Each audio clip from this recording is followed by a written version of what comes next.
Η μεταπολίτευση υπήρξε η ομαλότερη, πιο δημοκρατική και πιο πλούσια περίοδος ολόκληρης της ελληνικής ιστορίας. Η κρίση όμως οδήγησε σε έντονη αμφισβήτηση των πολιτικών αποφάσεων αυτής της περίοδου. Ήταν αυτές οι αποφάσεις διαφορετικές από όσα οι ίδιοι οι πολίτες ζητούσαν από το κράτος? Ποιες ήταν οι αντιλήψεις σχετικά με το ρόλο του κράτους που επικράτησαν αυτή την περίοδο?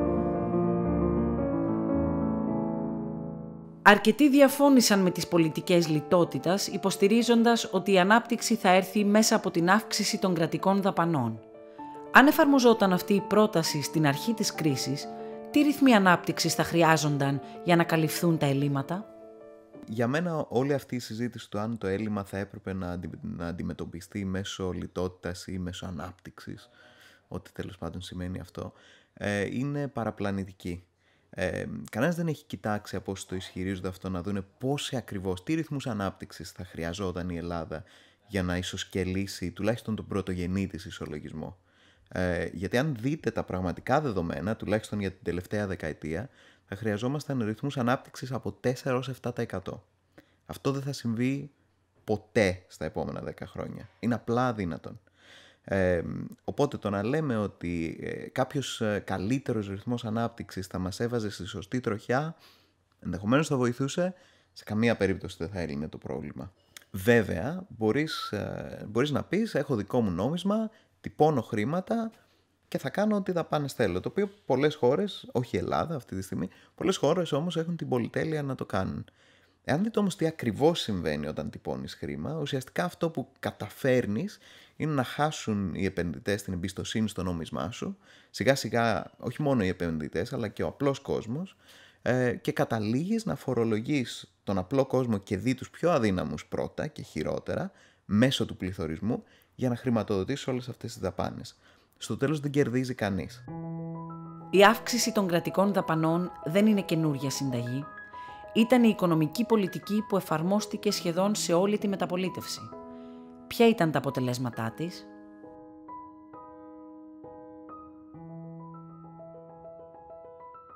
Μπορεί κανείς πολύ εύκολα να δει τι ακριβώς συμβαίνει σε αυτές τις περιπτώσεις αν εξετάσει τι συνέβη στην Ελλάδα τη δεκαετία του 80. Οι δαπάνες ήταν πάρα πολύ υψηλές. Το έλλειμμα και το δημόσιο χρέος δεν σταμάτησαν ποτέ να ανεβαίνουν. Δεν είναι ότι ξαφνικά πήραμε τόσο πολύ τα πάνω μας από πλευράς ανάπτυξης που κάπως αυτό αποπλήρωνε το επιπλέον χρέος που δημιουργούσαμε. Το ποσοστό των κρατικών δαπανών από το 30% του ΑΕΠ το 1980 ξεπέρασε το 50% στο τέλος της δεκαετίας. Η αύξηση των δαπανών βασίστηκε κυρίως στο δανεισμό. Το χρέος την ίδια περίοδο τριπλασιάστηκε. Παρ' όλα αυτά, τα αποτελέσματα στην ανάπτυξη δεν ήταν τα ανάλογα. Στις αρχές της δεκαετίας, οι αυξημένες κρατικές δαπάνες προκάλεσαν υψηλό πληθωρισμό που μείωνε τα κίνητρα για επενδύσεις. Στη συνέχεια, όταν το κράτος άρχισε να δανείζεται από την ελεύθερη αγορά, η μεγάλη ζήτηση χρήματος οδήγησε πολύ ψηλά τα επιτόκια δανεισμού. Τα έντοκα γραμμάτια του ελληνικού δημοσίου προσέφεραν τόσο υψηλό επιτόκιο που ήταν πιο συμφέρον να τοποθετεί κανείς σε αυτά τα χρήματά του, παρά να τα επενδύει σε παραγωγικές δραστηριότητες. Δεν χρειάζεται να πάει κανείς τόσο πίσω για να δει τα αποτελέσματα που είχαν στην ανάπτυξη οι μεγάλες κρατικές δαπάνες. Από τα μέσα περίπου της προηγούμενης δεκαετίας και μετά, οι δαπάνες του δημοσίου σημείωσαν ξανά μεγάλη άνοδο. Δεν συνέβη όμως το ίδιο και με την ανάπτυξη. Ξεχνάει πολλές φορές ο κόσμος ότι ήδη το 2009 η Ελλάδα ξόδευε χρήματα που δεν είχε ξαναξοδέψει ποτέ. Και το μεγαλύτερο τους ποσοστό πήγαινε κατευθείαν στους πολίτες, είτε σε μισθούς δημοσίων υπαλλήλων, είτε σε επιδόματα.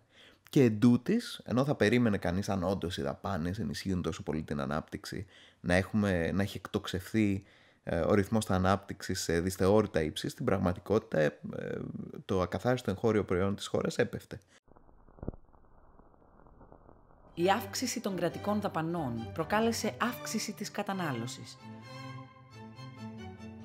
Η αύξηση της κατανάλωσης με τη σειρά της προκάλεσε άνοδο των τιμών, όχι όμως σε όλες τις υπηρεσίες και τα αγαθά, αλλά μόνο σε αυτά που απευθύνονταν στην εγχώρια κατανάλωση. Αυτό προσέλκυσε πολλούς σε αυτόν τον κλάδο της οικονομίας. Αντίθετα, η παραγωγή εξαγώγημων ελληνικών προϊόντων συρρικνώθηκε. Κατέληξε να πουλά ο ένας υπηρεσίες των άλλων και όλοι μαζί να εισάγουν δανειζόμενοι.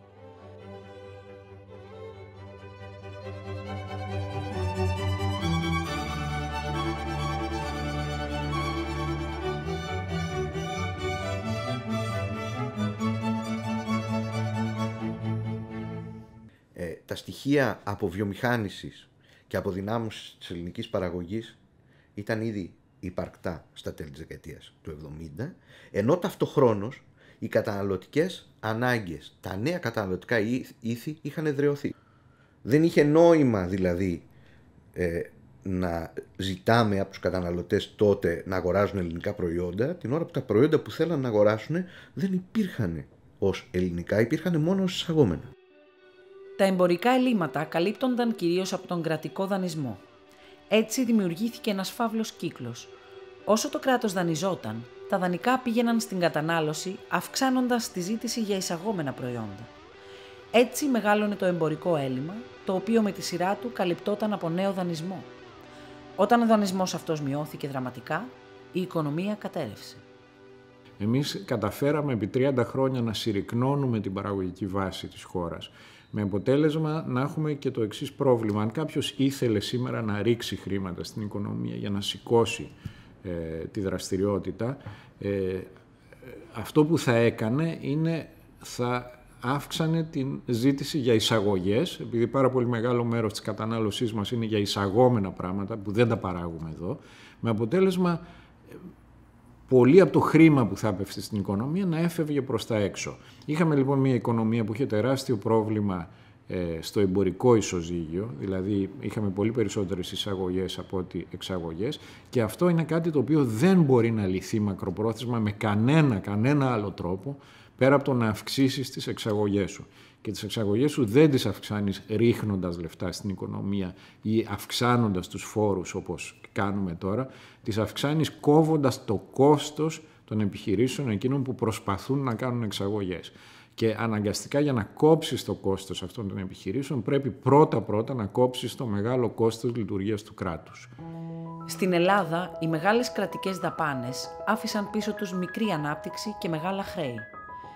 Μήπως όμως υπάρχουν χώρες που έχουν και μεγάλο κράτος και βιώσιμα οικονομικά?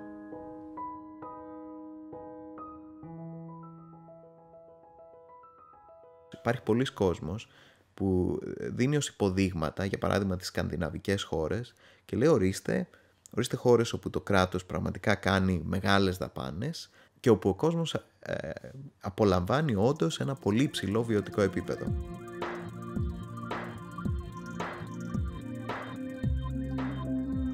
Ποιες είναι όμως οι διαφορές ανάμεσα στην Ελλάδα και σε χώρες όπως η Σουηδία? Τα τελευταία χρόνια το ποσοστό των δαπανών στις δύο χώρες ως προς το ΑΕΠ τους ήταν παρόμοιο. Στην Ελλάδα όμως οι αυξημένες κρατικές δαπάνες βασίζονταν κυρίως σε εξωτερικό δανεισμό. Χωρίς τα δανεικά αυτά, το ΑΕΠ της χώρας είναι σημαντικά μικρότερο. Σήμερα, παρά τη μείωση των κρατικών δαπανών, αυτές βρίσκονται στο ίδιο περίπου ποσοστό που ήταν το 2009, αποκαλύπτοντας έτσι το πραγματικό μέγεθος του δημοσίου σε σχέση με τις δυνατότητες της οικονομίας. Στην Ελλάδα εννοείται δεν έχουμε το μεγαλύτερο δημόσιο τομέα που υπάρχει στην Ευρώπη. Αυτό είναι αλήθεια.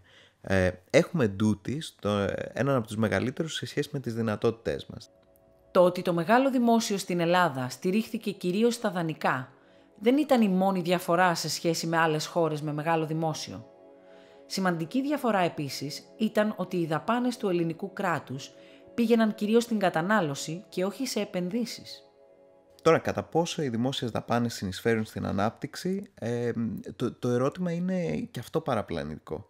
Γιατί υπάρχει μια πολύ μεγάλη διάκριση μεταξύ δημοσίων δαπανών, κατανάλωσης και δημόσιας επένδυσης. Και αυτή τη διαφορά την παραβλέπουν ακόμη και από ακαδημαϊκής απόψεως τα περισσότερα μοντέλα που διδασκόμασταν στις οικονομικές σχολές. Οι δημόσιες δαπάνες είναι ένα αδιέρετο ΔG, μία μεταβλητή που όταν αυξάνεται όλα πάνε καλύτερα. Λοιπόν, αυτά δεν ισχύουν. Οι δημόσιες επενδύσεις δημιουργούν κεφάλαιο. Και αυτό μακροχρόνια επιτρέπει και στον ιδιωτικό τομέα να γίνει πιο παραγωγικός και γενικά παράγει πλούτο σε βάθος χρόνου. Η δημόσια κατανάλωση δεν κάνει τίποτε τέτοιο. Μία τρίτη διαφορά σε σχέση με τη Σουηδία είναι η παρεμβατικότητα του κράτους στην οικονομία.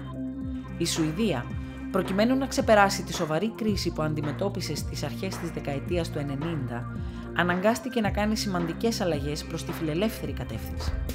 Αν η Ελλάδα ήθελε να στηρίξει την ανάπτυξή της στο κράτος, αυτό θα έπρεπε να λειτουργεί πολύ διαφορετικά. Ακόμα όμως και σε αυτήν την περίπτωση, δεν είναι σίγουρο ότι κάτι τέτοιο θα συνεισέφερε στην ανάπτυξη. Το ερώτημα παραμένει αναπάντητο και για την περίπτωση της Σουηδίας. Οφείλει την ανάπτυξή της στο μεγάλο δημόσιο ή η ανάπτυξη αυτή οφείλεται σε άλλους λόγους που επέτρεψαν τη διατήρηση ενός μεγάλου δημοσίου? Το μεγάλο κράτος είναι μια πολυτέλεια που οι ευνομούμενες και παραγωγικές κοινωνίες μπορούν να επιτρέψουν στον εαυτό τους. Το πρόβλημα με το ελληνικό δημόσιο δεν ήταν μόνο ότι δεν ήταν βιώσιμο. Ήταν και ότι, παρά τα όλο και περισσότερα χρήματα από φόρους και δάνεια, απέτυχε τελικά να προσφέρει καλές υπηρεσίες, οδηγώντας τους πολίτες στο να αναζητούν λύσεις στον ιδιωτικό τομέα. Ένα μεγάλο κράτος δεν εγγυάται απαραίτητα ούτε την πρόνοια προς τους πολίτες, ούτε την ποιότητα των δημοσίων υπηρεσιών. Δεν έχει σημασία μόνο το πόσα χρήματα ξοδεύονται, αλλά και το πώς αυτά χρησιμοποιούνται. Στην ιδιωτική του ζωή, ο καθένας θέλει ό,τι αγοράζει να αξίζει τα λεφτά του. Όταν όμως πρόκειται για δημόσιες υπηρεσίες, επειδή τις περισσότερες φορές δεν πληρώνει απευθείας ο χρήστης, δημιουργείται η ψευδαίσθηση ότι αυτές δεν κοστίζουν τίποτα. Έτσι καλλιεργείται ο περίφημος μύθος του δωρεάν γεύματος. Ένας μύθος που πρέπει να διασκεδαστεί και να καταρριφθεί είναι ότι υπάρχουν πράγματα που προσφέρονται δωρεάν στους ανθρώπους. Δεν υπάρχει τίποτε που να προσφέρεται δωρεάν. Τίποτε. Όλα έχουν ένα κόστος. Και θα πρέπει να μάθουμε να μετράμε το κόστος της κάθε υπηρεσίας. Καμιά υπηρεσία δεν παρέχεται, δεν είναι δωρεάν. Κάποιος πληρώνει για αυτή. Αν δεν πληρώνω εγώ που την αγοράζω, γιατί η τιμή για μένα που την καταναλώνω είναι 0, κάποιος έχει πληρώσει τον υπάλληλο και το χώρο που παρέχεται. Επομένως, όταν μια υπηρεσία δεν την πληρώνει ο χρήστης, αυτοί που τελικά την πληρώνουν είναι οι σχετικά λίγοι συνεπείς φορολογούμενοι, δηλαδή κυρίως οι μισθωτοί του ιδιωτικού τομέα.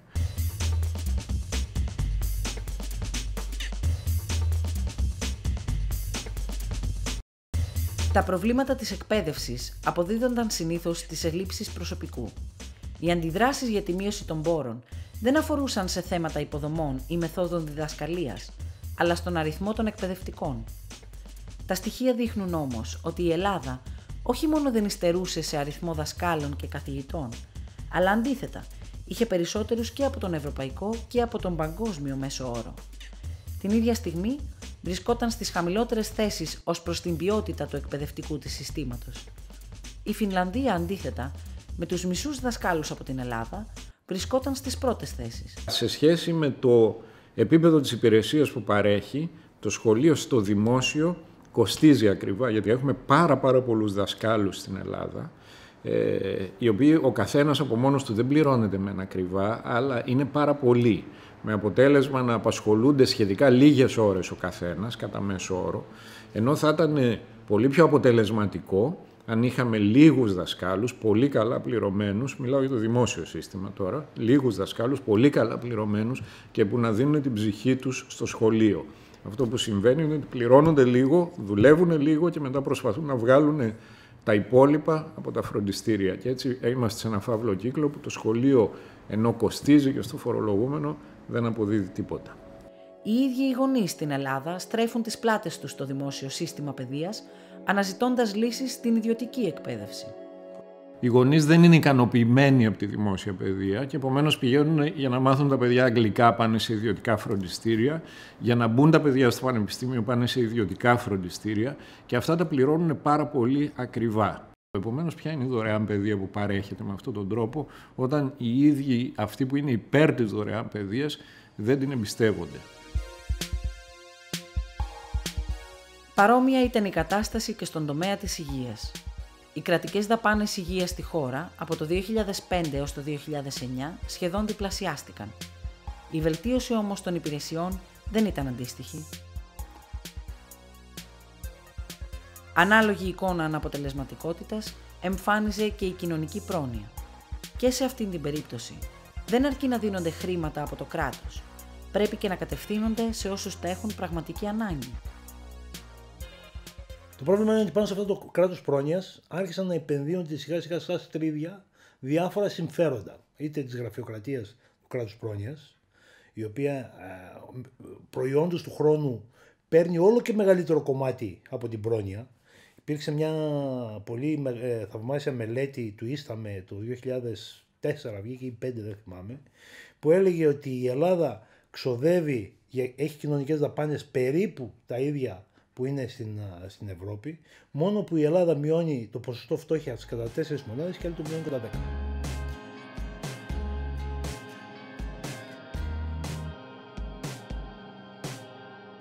Η χαμηλή αποτελεσματικότητα του δημόσιου τομέα στην Ελλάδα την κατατάσσει στις τελευταίες θέσεις παγκοσμίως. Ναι, μεν υπάρχουν κράτη που ξοδεύουν περισσότερα, αλλά την ίδια στιγμή είναι πολύ πιο αποτελεσματικά. Ενώ και κράτη που ξοδεύουν λιγότερα ξεπερνούν σε αποτελεσματικότητα την Ελλάδα. Η Ελλάδα ξεχωρίζει έχοντας και μεγάλο και ταυτόχρονα αναποτελεσματικό δημόσιο.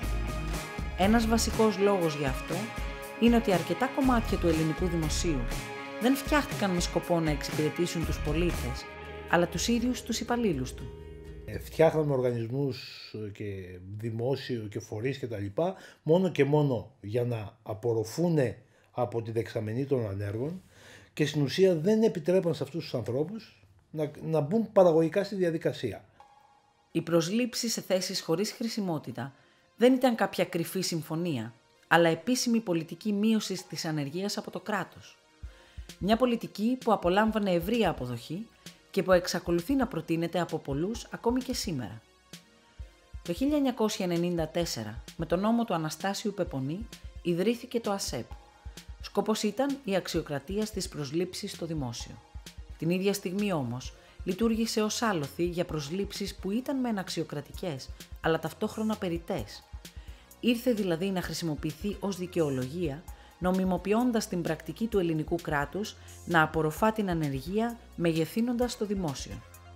Η αντίληψη ότι το κράτος είναι υποχρεωμένο να εξασφαλίζει δουλειά στους πολίτες σιγά σιγά παγιώθηκε. Δεν είχε γίνει αντιληπτή η πορεία ενός ανθρώπου ως εξέλιξη στον χρόνο. Ότι κάνω ένα βήμα και μετά ένα άλλο ένα βήμα και μετά άλλο ένα βήμα και μετά ένα λάθος βήμα που με πάει 3 βήματα πίσω. Δεν υπάρχει αυτή η αντίληψη. Στην Ελλάδα κινούμαστε κατοχυρώνοντας.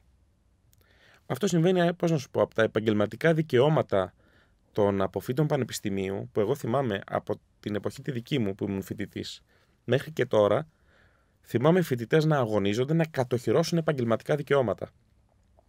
Υπάρχουν οι αδιόριστοι εκπαιδευτικοί, οι οποίοι δεν αντιλαμβάνονται τον εαυτό τους ως έναν άνθρωπο που κατέχει μία τέχνη, κατέχει μία επιστήμη, ένα επάγγελμα, ξέρει πώς να το κάνει, αλλά δεν υπάρχει κάπου να το εξασκήσει. Αντιλαμβάνονται τον εαυτό τους ως έναν εξορισμού δικαιούχο και ότι η λήψη ενός πτυχίου σημαίνει μια κατοχύρωση μιας επαγγελματικής θέσης που κάπου με περιμένει και αν δεν με περιμένει δεν είναι δικό μου πρόβλημα. Όλοι οι Έλληνες δηλαδή αυτή τη στιγμή που είναι στη γενιά μου, πόσο μάλλον και οι νεότεροι, αντιλαμβάνονται ότι η εργασία είναι κάτι που οφείλει κάποιος τρίτος να στο παρέχει. Αυτό πιθανώς εξηγεί και το γεγονός ότι δεν έχουμε υψηλή επιχειρηματικότητα στην Ελλάδα. Μια χώρα κατεξοχήν εμπόρων, όταν ελευθερώθηκε η Ελλάδα, ήταν μια χώρα αποκλειστικά εμπόρων. Έχει θεοποιήσει τόσο πολύ το θεσμό της υπαλληλίας.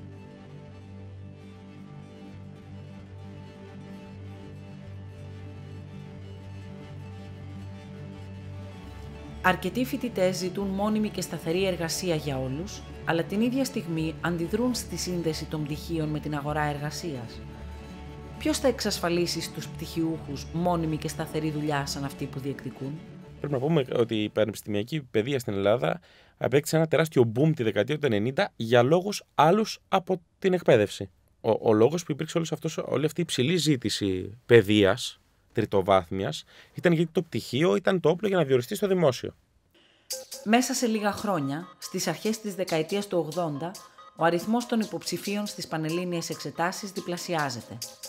Η εισαγωγή στο πανεπιστήμιο αντιμετωπίζεται από γονείς και μαθητές ως το εισιτήριο για την επαγγελματική εξασφάλιση. Η μεγάλη ζήτηση σε σχολές όπως οι φιλολογικές ή αργότερα οι παιδαγωγικές συνδέεται σε πολύ μεγάλο βαθμό με την αύξηση των προσλήψεων των αποφύτων στο δημόσιο.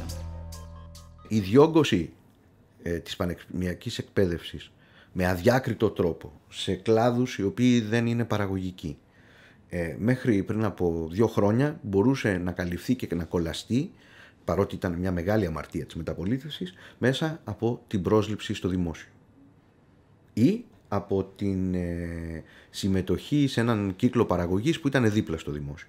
Αυτό σήμερα τελείωσε, που σημαίνει ότι αυτή τη στιγμή το να παράγουμε πάρα πολλούς θεολόγους, πάρα πολλούς θεατρολόγους, πάρα πολλούς κοινωνιολόγους, το μόνο που κάνουμε είναι να παράγουμε με βεβαιότητα ανέργους. Η τριτοβάθμια εκπαίδευση κατέληξε να εξυπηρετεί τον ίδιο της τον εαυτό. Το δημόσιο αύξαινε τη ζήτηση για πτυχία και στη συνέχεια απορροφούσε την υπερπροσφορά πτυχιούχων που το ίδιο προκαλούσε με καινούργιες προσλήψεις, δημιουργώντας έτσι νέα ζήτηση για πτυχία. Η πρακτική του κράτους να αντιμετωπίζει την εργασία με όρους πρόνοιας καλλιέργησε την αντίληψη ότι η αμοιβή εξαρτάται μόνο από τις ώρες δουλειάς και όχι από το εάν το αποτέλεσμα αυτής της δουλειάς έχει κάποια χρησιμότητα.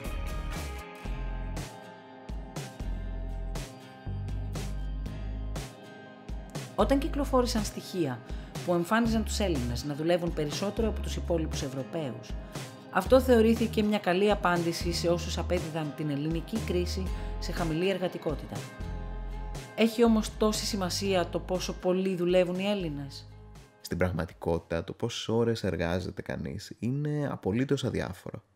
Αν περάσεις 10 ώρες την κάθε μέρα σκάβοντας ένα λάκκο και άλλες 10 ώρες ξαναγεμίζοντας τον, προφανώς έχεις δουλέψει σαν σκυλί, προφανώς το βράδυ είσαι ψόφιος, προφανώς νιώθεις ότι έχεις δουλέψει, ότι έχεις κάνει κάτι, αλλά από την πλευρά ενός ουδέτερου παρατηρητή, κανένας δεν έχει κερδίσει από τη δουλειά σου, ούτε εσύ ούτε κανένας άλλος. Δεν παρήγαγες πλούτο, δεν παρήγαγες τίποτε το οποίο να χρειάζεται κάποιος. Αυτό που μας διαφεύγει πολλές φορές είναι ότι ο μισθός δεν είναι κάτι αυτονόητο. Είναι η αξία, ή θα έπρεπε να είναι, η αξία των αγαθών και των υπηρεσιών που παράγεις. Εάν αξιώνεις κατώτατο μισθό, πες 1.000 ευρώ, 700 ευρώ, οτιδήποτε, το μήνα και δεν μπορείς να παράξεις τίποτε που να αξίζει τόσα, προφανώς δεν μπορείς να περιμένεις τον ίδιο μισθό. Και αν όντως με κάποιο τρόπο έχεις καταφέρει να βγάζεις αυτά τα χρήματα που δεν παρήγαγες, αυτό σημαίνει ότι κάποιος άλλος σε επιδοτεί. Δηλαδή κάποιος άλλος αναγκάζεται με τον ένα ή τον άλλο τρόπο να σου δίνει χρήματα τα οποία δεν δικαιολογούνται από αυτά που του προσέφερες.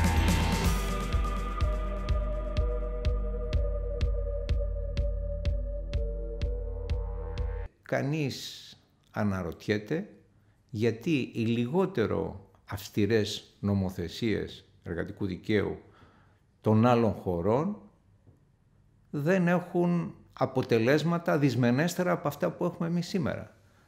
Δηλαδή με ένα εργατικό δίκαιο άκαμπτο στην Ελλάδα οι μισθοί πάσχουν, οι όροι εργασίας πάσχουν, απολύσεις γίνονται σοριδών και με εργατικό δίκαιο πολύ πιο εύκαμπτο σε άλλες χώρες της Ευρώπης και της Αμερικής και οι μισθοί είναι ανώτεροι και οι επιχειρήσεις πάνε πολύ καλύτερα και η οικονομία γενικότερα βρίσκεται σε μια καλύτερη κατάσταση. Τι κοινό έχουν μεταξύ τους η Νορβηγία, η Σουηδία, η Φινλανδία, η Δανία, η Γερμανία, η Αυστρία και η Ελβετία? Είναι όλες χώρες που δεν έχουν υποχρεωτικό κατώτατο μισθό. Κι όμως οι αμοιβές, ακόμα και οι κατώτερες, είναι πολύ μεγαλύτερες από της Ελλάδας. Υπάρχουν πολλές έρευνες που δείχνουν ότι οι μισθοί σε μια χώρα δεν εξαρτώνται από τις παρεμβάσεις του κράτους, αλλά από την παραγωγικότητα. Οι πλουσιότερες χώρες με τους μεγαλύτερους μισθούς είναι εκείνες που είναι πιο ανταγωνιστικές.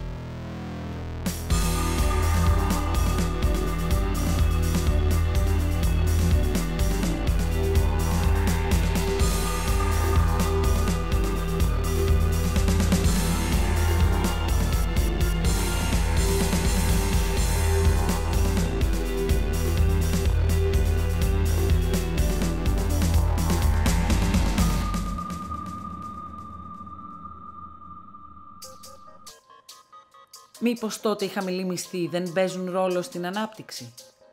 Το παράδειγμα των μεταναστών δείχνει το αντίθετο. Η συμβολή των μεταναστών στην ανάπτυξη βασίστηκε κυρίως στα χαμηλά τους ημερομίσθια. Αυτό δεν σημαίνει από την άλλη ότι το μισθολογικό κόστος είναι ο πιο σημαντικός παράγοντας για την ανταγωνιστικότητα. Οι δυσκολίες χρηματοδότησης των επιχειρήσεων, η γραφειοκρατία, η φορολογική νομοθεσία, οι ασταθείς πολιτικές, η υψηλή φορολογία, η διαφθορά και η άκαμπτη εργατική νομοθεσία είναι τα κύρια εμπόδια στην επιχειρηματική δραστηριότητα στην Ελλάδα. Πολλοί υποστηρίζουν ότι πρέπει να αντιμετωπιστούν αυτές οι αιτίες πρώτα, αντί να μειωθούν οι μισθοί. Όλοι αυτοί οι παράγοντες όμως αυξάνουν το κόστος των ελληνικών προϊόντων και μειώνουν την ανταγωνιστικότητά τους. Έτσι, αναπόφευκτα, μέχρι να διορθωθούν, όλο το βάρος συμπίεσης του κόστους παραγωγής πέφτει επάνω στους μισθούς. Είναι χαμηλή μισθή στην Ελλάδα, ιδίως στον ιδιωτικό τομέα. Εάν τους συγκρίνουμε με το επίπεδο των μισθών του δημοσίου, ναι, είναι χαμηλή. Εάν τους συγκρίνουμε με το επίπεδο των μισθών αντίστοιχων, ας πούμε, κοινωνικών στρωμάτων στη Γερμανία ή στη Βόρεια Ευρώπη, ναι, είναι χαμηλή. Αν όμως τους συγκρίνουμε με το τι παράγουν οι επιχειρήσεις όπου εργάζονται αυτοί οι εργαζόμενοι του ιδιωτικού τομέα, όχι, δεν είναι χαμηλή η μισθή. Γιατί αν ήταν χαμηλή αλλά η παραγωγή ήταν υψηλή, σημαίνει ότι οι εργοδότες τους θα βγάζαν σημαντικά κέρδη και οι επιχειρήσεις όχι μόνο δεν θα κλείνανε, αλλά θα γινόταν όλο και περισσότερο. Θα ερχόταν και ξένοι να επενδύσουν στην Ελλάδα, γιατί ακριβώς είναι ο παράδεισος του καπιταλιστή που βγάζει μεγάλη υπεραξία βασισμένο στο χαμηλό μισθό του εργαζόμενου. Δεν συμβαίνει αυτό στην Ελλάδα. Παρά τη συνεχόμενη συρρίκνωση του ΑΕΠ τα τελευταία χρόνια, η Ελλάδα καταλαμβάνει σήμερα την 36η θέση παγκοσμίως ως προς το κατακεφαλήν εισόδημα. Την ίδια στιγμή βρίσκεται στην 91η θέση ως προς την ανταγωνιστικότητα. Τι είναι αυτό που καθιστά αυτονόητο να υπάρχουν πάνω από 100 χώρες φτωχότερες από την Ελλάδα? Η δυνατότητα να έχει μια χώρα και χαμηλή ανταγωνιστικότητα και υψηλούς μισθούς δεν υπάρχει. Αν το κράτος επιχειρήσει να νομοθετήσει αμοιβές υψηλότερες από το επίπεδο παραγωγικότητας, τότε οι επιχειρήσεις ή θα αναζητήσουν τρόπο να παρακάμψουν τον νόμο ή, αν δεν τα καταφέρουν, απλώς θα κλείσουν. Ακριβή μισθή. Ακριβές κοινωνικοασφαλιστικές εισφορές. Δυσκολία στην πρόσληψη και στην απόλυση. Είναι προφανές ότι αυξάνουν τη διάθεση των επιχειρήσεων να προσφεύγουν σε παράνομες τακτικές.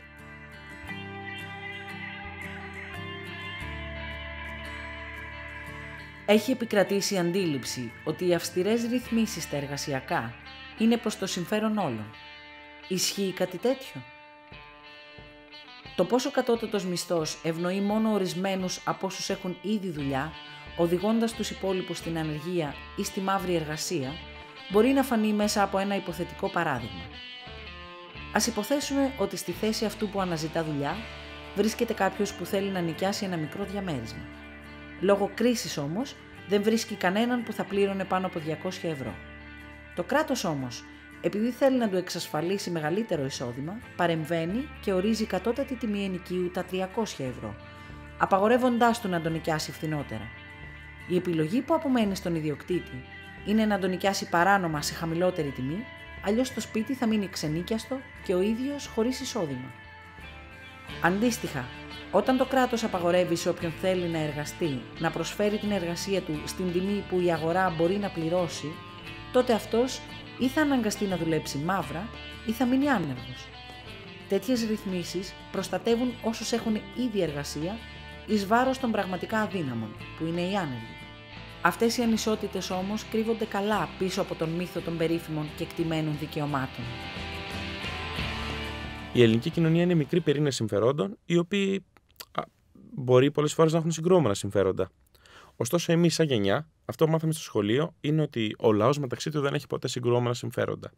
Αυτό δημιούργησε ένα μύθο, ο οποίος μύθος συνεχίζει να αναπαράγεται και αυτές τις μέρες. Υπάρχουν λεγόμενοι αδύναμοι μιας κοινωνίας. Η ρητορική μας η μεταπολιτευτική θεωρεί ότι κάποιος που είναι εργαζόμενος είναι εξορισμό αδύναμος. Συνεπώς, τα κεκτημένα δικαιώματα μιας μερίδας εργαζομένων είναι εκεί για να προστατεύσουν όλους τους εργαζόμενους, άρα συναπαγωγικά όλους τους αδύνατους. Ενώ τελικά δεν ισχύει. Και δεν ισχύει γιατί είναι άλλοι οι εργαζόμενοι της ΔΕΗ στα ορυχεία, άλλοι οι εργαζόμενοι της Εθνικής Τράπεζας στη διοίκηση και άλλοι οι άνεργοι, οι οποίοι παίρνουν ένα ταμείο ανεργίας, και εντελώς διαφορετικοί οι ναρκωμανείς που στην Ομόνοια πεθαίνουν το βράδυ. Γιατί ζούμε σε μια κοινωνία που στη ρητορική μας όλοι αυτοί είναι ένα. Εάν η κοινωνία μας δεν κατορθώσει να τους διαχωρίσει αυτούς τους ανθρώπους, να βρει τον πραγματικά αδύναμο και εκεί να στοχεύσει τους πόρους της, τότε δεν υπάρχει νόημα. Δηλαδή αυτή η συζήτηση απλά γίνεται θεωρητικά, απλά για να παίρνω εγώ 2.500 το μήνα από μια υπηρεσία και να νιώθω αδύναμος. Να έχω δηλαδή ίσχυη τη συνείδησή μου.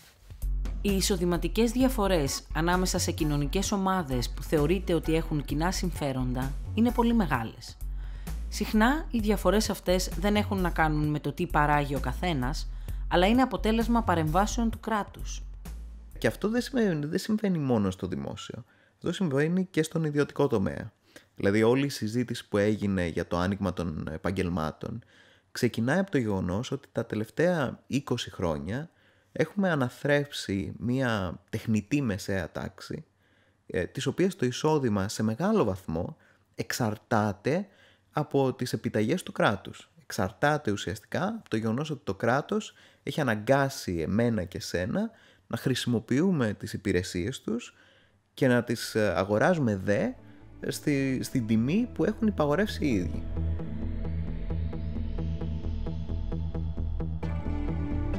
Τα περίφημα κλειστά επαγγέλματα δεν διαφέρουν ουσιαστικά από τα καρτέλ. Η τιμή οποιοδήποτε προϊόντος εξαρτάται από τη σχέση προσφοράς και ζήτησης. Στην περίπτωση των κλειστών επαγγελμάτων, το κράτος εξαναγκάζει τους καταναλωτές να πληρώνουν παραπάνω με δύο τρόπους.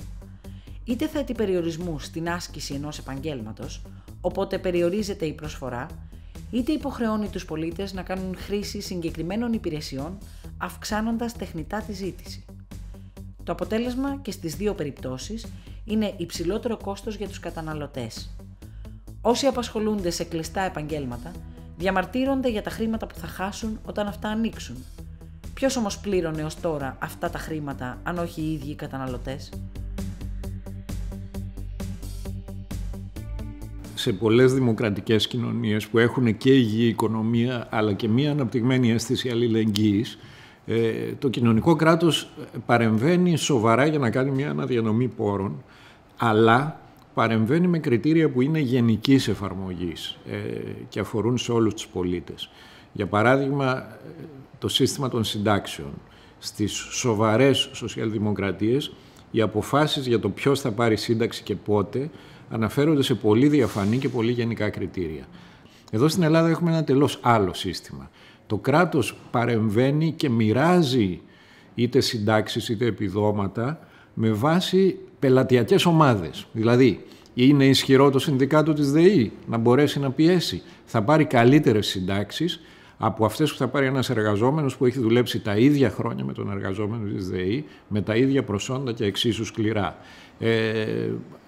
Έχουν καταφέρει οι μηχανικοί να τα μανουβράρουν έτσι ώστε το ταμείο τους να επιχορηγείται από τους λεγόμενους φόρους υπερτρίτων. Αυτοί επομένως καταφέρνουν και παίρνουν πολύ ψηλότερες συντάξεις από ό,τι παίρνει πάλι ένας υπάλληλος του ΙΚΑ που ήταν στο ΙΚΑ και έχει δουλέψει τα ίδια χρόνια και με τις ίδιες απολαβές που έχει ένας ασφαλισμένος στο ΤΣΜΕΔΕ.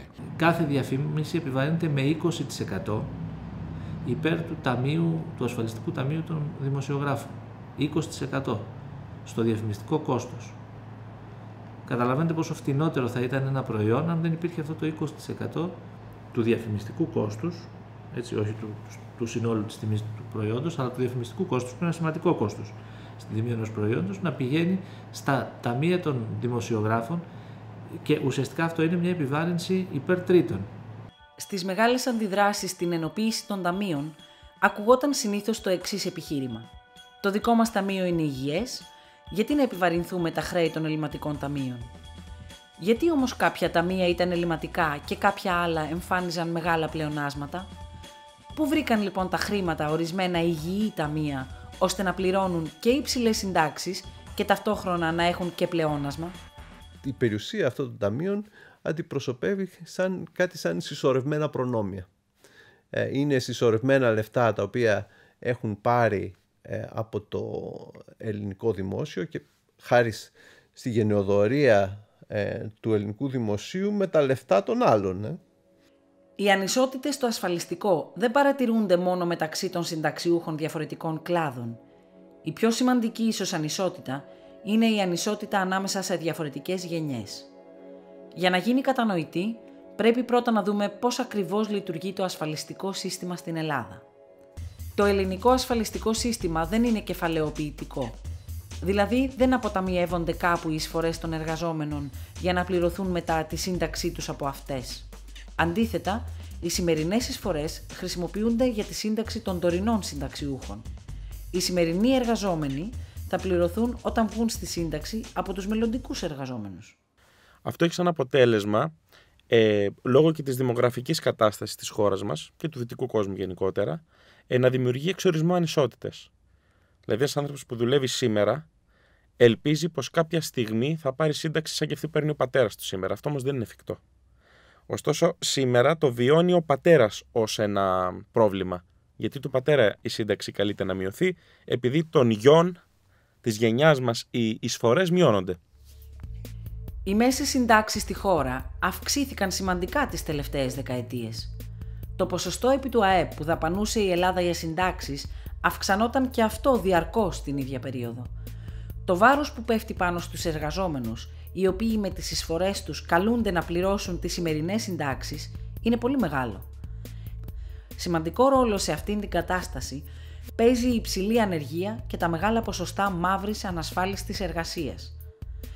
Για να αντιμετωπιστούν αυτοί οι παράγοντες, οι εισφορές διατηρούνται πολύ υψηλά. Μήπως αυτό όμως φέρνει τα αντίθετα αποτελέσματα? Οι εισφορές στην Ελλάδα είναι πολύ ψηλές. Και γιατί είναι πολύ ψηλές? Γιατί πληρώνουν πολύ λίγοι. Και γιατί το κάνουν αυτό? Επειδή είναι πολύ ψηλές. Πίσω από την εισφοροδιαφυγή κρύβεται η υποκριτική στάση κυβερνήσεων και κοινωνικών φορέων. Γνωρίζουν ότι πολλές επιχειρήσεις θα οδηγούνταν στο κλείσιμο αν εφαρμόζονταν οι σημερινές ρυθμίσεις για τον κατώτατο μισθό και τις εισφορές. Το αποτέλεσμα είναι μια αγορά εργασίας δύο ταχυτήτων, με τους εργαζόμενους με πλήρη ασφάλιση από τη μία και τους άνεργους ή ανασφάλιστους από την άλλη, οι οποίοι ανήκουν κυρίως στη νέα γενιά. Η κοινωνική ασφάλιση δεν παράγει τίποτα. Αναδιανέμει ποσά, παίρνει από κάποιον, δίνει σε κάποιον άλλον. Επομένως, με αυτή την έννοια είναι αυτό που λέγεται ένα παιχνίδι μηδενικού αθροίσματος. Ό,τι κερδίζει κάποιος, χάνει κάποιος άλλος. Αλλά, αυτό είναι το κρίσιμο σημείο, το παιχνίδι μηδενικού αθροίσματος είναι μεταξύ τριών γενεών. Είναι η γενιά που πέρασε, που παίρνει σύνταξη, είναι η γενιά που πληρώνει σήμερα και είναι και η γενιά που θα έρθει και θα πληρώσει τις συντάξεις των εργαζομένων. Μεταξύ των τριών είναι μηδενικό άθροισμα. Αλλά ανά πάσα στιγμή στο τραπέζι των διαπραγματεύσεων είναι μόνο δύο γενιές. Είμαστε εμείς που δουλεύουμε και οι συνταξιούχοι. Με άλλα λόγια, τι σημαίνει? Ότι είναι ένα γεύμα για τρεις, ο τρίτος, η νέα γενιά, είναι καθυστερημένη, οι πρώτοι δύο παραγγέλνουν ό,τι καλύτερο προσφέρει το εστιατόριο και λένε το λογαριασμό θα το πληρώσει ο κύριος. Πολλά από τα λεγόμενα κεκτημένα δικαιώματα θεσπίστηκαν και παγιώθηκαν στη διάρκεια της μεταπολίτευσης με σκοπό να εξυπηρετήσουν την ίδια τη γενιά της μεταπολίτευσης, λειτουργώντας ταυτόχρονα εις βάρος των επόμενων γενεών. Κι όμως οι επόμενες γενιές δεν αμφισβήτησαν ουσιαστικά το μεταπολιτευτικό μοντέλο. Αντίθετα, αρκετές φορές ταυτίστηκαν με την περίφημη γενιά του Πολυτεχνείου και υιοθέτησαν τα συνθήματά της. Η γενιά του Πολυτεχνείου έκανε τους αγώνες της και αυτό που μπορούμε να πούμε ότι πέτυχε είναι να δώσει ένα ορόσημο, ούτως ώστε να ξέρουμε ότι από τις 17 Νοεμβρίου 1973 ξεκίνησε ένας αγώνας για να χτιστεί η τρίτη ελληνική δημοκρατία που ζούμε σήμερα.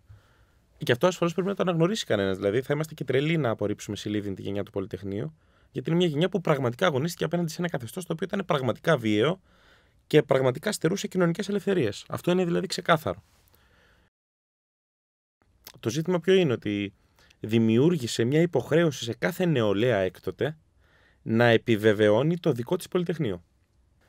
Εμείς δηλαδή, σαν γενιά, αναβιώνοντας το 90-91 το θεσμό των σχολικών καταλήψεων, στην ουσία επιβεβαιώσαμε και διαιωνίσαμε τον εξεγερτικό μύθο των ελληνικών νεολαιών.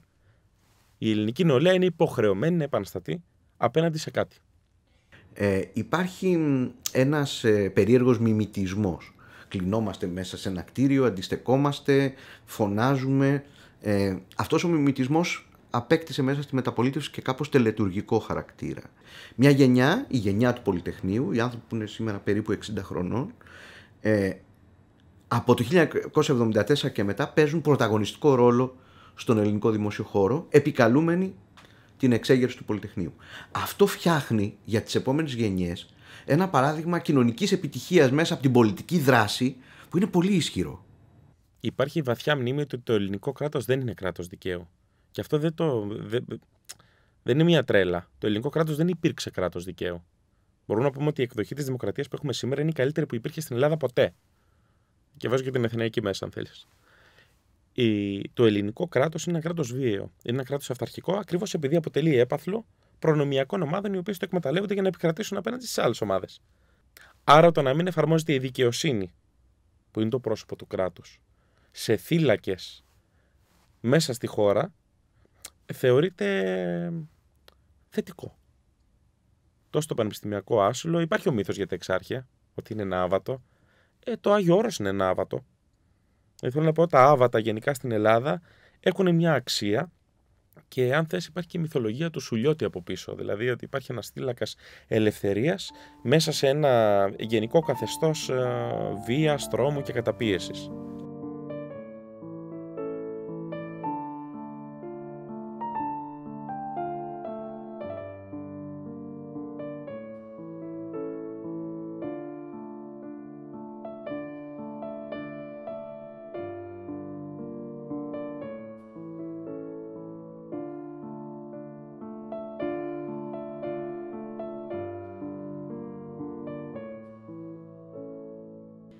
Την περίοδο της μεταπολίτευσης, το κράτος μεγάλωσε σημαντικά, με μη βιώσιμο τρόπο και χωρίς ποτέ να καταφέρει να προσφέρει ικανοποιητικές υπηρεσίες στους πολίτες, ανάλογες του κόστους τους.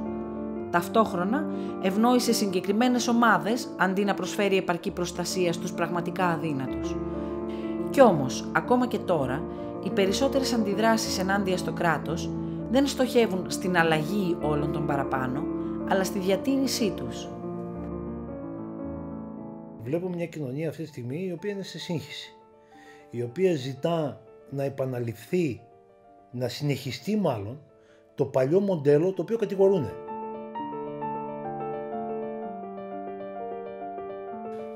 Όταν μιλάμε για απεχθές χρέος, πρέπει να ξέρουμε τι λέμε. Απεχθές χρέος δεν είναι το χρέος που εκ των υστέρων αποφασίσαμε ότι θα θέλαμε να μην είχαμε δημιουργήσει. Είναι χρέος το οποίο δημιουργήθηκε από δαπάνες οι οποίες δεν έχουν δημοκρατική νομιμοποίηση, αν θέλετε. Και ακόμη και αν όντως υπήρξε, και σίγουρα υπήρξε ένα κομμάτι του χρέους μας το οποίο δημιουργήθηκε από μίζες, από παράνομες προμήθειες, από ό,τι θέλετε. Αλλά να είμαστε ρεαλιστικοί στο πόσα είναι αυτά τα ποσά. Περίπου τα 2/3 των δημοσίων δαπανών του ελληνικού κράτους πηγαίνουν σε μισθούς, επιδόματα, συντάξεις και ούτω καθεξής.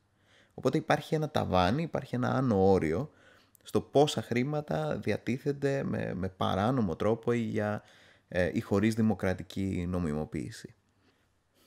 Από εκεί και πέρα, επειδή αυτό το θέμα της δημοκρατικής νομιμοποίησης είναι πάρα πολύ σημαντικό όταν μιλάμε για απεχθή χρέη, πρέπει κανείς να θυμηθεί έτσι λίγο πιο σοβαρά τι συνέβαινε τη δεκαετία του 80 και τι ακριβώς εντολή είχε δώσει από τότε ο ελληνικός λαός στους κυβερνώντες. Εάν δείτε τα ποσοστά συμμετοχής στις εκλογές ή τα ποσοστά ικανοποίησης από τη λειτουργία της δημοκρατίας στην Ελλάδα, διαχρονικά από τη δεκαετία του 80 και εξής, θα δείτε ότι ακριβώς τις εποχές που η σπατάλη ήταν μεγαλύτερη, που το κράτος έκανε μεγαλύτερες δαπάνες, ακριβώς εκείνες τις εποχές ο ελληνικός λαός ήταν πιο ευχαριστημένος με τη δημοκρατία του και ταυτόχρονα ένιωθε περισσότερο την ανάγκη να συμμετέχει στις εκλογές.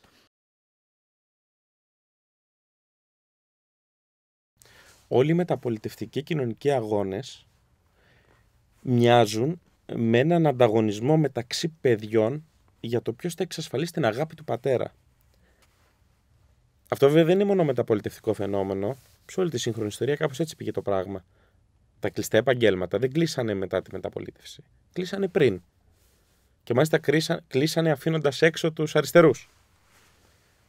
Μια νέα γενιά επαγγελμάτων τους περιέλαβε στη δεκαετία του 80. Υπάρχει αυτή η σχέση πατέρα-γονιού με το κράτος. Και μάλιστα ενός πατέρα κακού, μισητού, ο οποίος είναι και λίγο μάνα. Δηλαδή σε συγχωρεί συνέχεια. Ξέρω ότι είσαι άτακτος και δεν πληρώνεις φόρους, αλλά εν πάση περιπτώσει κάτι παιδί μου είσαι. Και εν πάση περιπτώσει αυτό πραγματώνεται και από σένα τον ίδιο όταν γίνεις υπάλληλος του κράτους. Δηλαδή είσαι ο αυταρχικός εφοριακός που θα κόψεις ένα πρόστιμο στο μπακάλι γιατί το χαλάκι στην πόρτα δεν έχει τιμολόγιο, και είσαι ακριβώς ο ίδιος που θα πάρεις τον συνάδελφό στην πολεοδομία για να πει ότι άστον αυτόν είναι φτωχός, ας πούμε, μη του το κατεδαφίσουμε το σπίτι. Δηλαδή υπάρχει ένα μείγμα αγάπης μίσους συγκυριακό, το οποίο ασφαλώς δεν συνιστά κράτος δικαίου, έτσι, συνιστά κολοχανίο, και απέναντι σε αυτό υπάρχει ένα αίτημα, δηλαδή δώσε και εμένα μπάρμπα. Όλη η μεταπολίτευση έχει χαρακτηριστεί από αυτό το πράγμα, στα δικά μου μάτια, όπως τη βίωσα από παιδάκι μέχρι τώρα. Και αυτό δεν έχει αλλάξει. Δηλαδή μαζεύτηκαν εκατοντάδες χιλιάδες άνθρωποι ή μια εκατοντάδα χιλιάδες άνθρωποι, για να είμαστε πιο ακριβείς, στο Σύνταγμα, και αυτό που είπαν στον πατέρα τους, που προσωποποιήθηκε στους 300 κλέφτες που εκλέξαμε μόνοι μας της Βουλής, ήταν μια μούτζα, μια παιδική αντίδραση, και εγώ θα κρατήσω την αναπνοή μου. Και αυτό που είναι πάρα πολύ ενοχλητικό τελικά, και ίσως αυτά είναι χρόνια στα οποία θα αλλάξει αυτή η αντίληψη, είναι ότι το κράτος κάτι θα κάνει και θα υπάρξει ανάπτυξη. Το κράτος κάτι θα κάνει και θα υπάρξει παιδεία. Το κράτος κάτι θα κάνει και θα υπάρξει δουλειά στον κόσμο. Και αυτός είναι ένας μύθος ο οποίος είναι μύθος. Ό,τι και να κάνει το κράτος, οι άνθρωποι κάνουν, τα άτομα, οι προσωπικότητες.